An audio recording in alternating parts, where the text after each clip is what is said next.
Today I'm going to be showing you exactly how to create a recipe on MyFitnessPal. So if you are someone who meal preps for the week ahead, you're cooking in bulk, or maybe you're cooking at home for the family and you're making more than one serving of a recipe, this is how you can still track it through MyFitnessPal and be somewhat accurate with your tracking.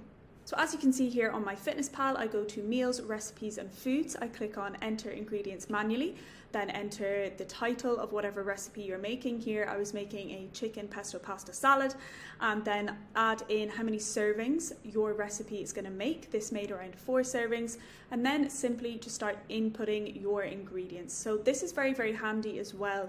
If you have a meal very, very regularly, you can make a recipe for that meal, so then each time you have it, you don't have to keep putting in every single ingredient. You can just click on the recipe and away you go. It's all done there for you.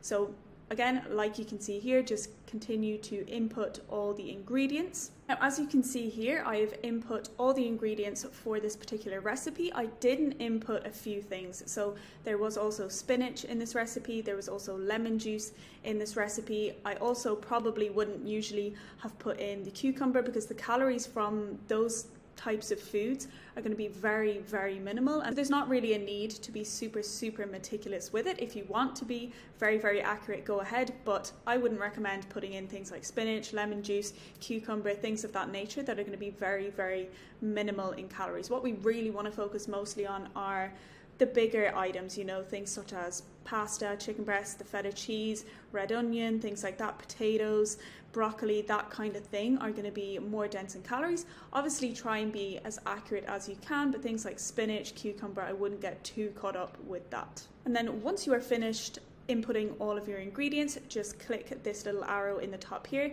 It's going to bring you to save the recipe, and as you can see here, it breaks it down into the calories and macros per serving. So I made 4 servings of this recipe, but it breaks it down into 1 serving. So then when you go to input it into MyFitnessPal, you can put in 1 serving, or if you had 2 servings, you can put 2 servings in, but it will break that up for you. So if you're meal prepping and you're making a big batch of something, make the whole recipe and then split it up into, let's say, 4 containers.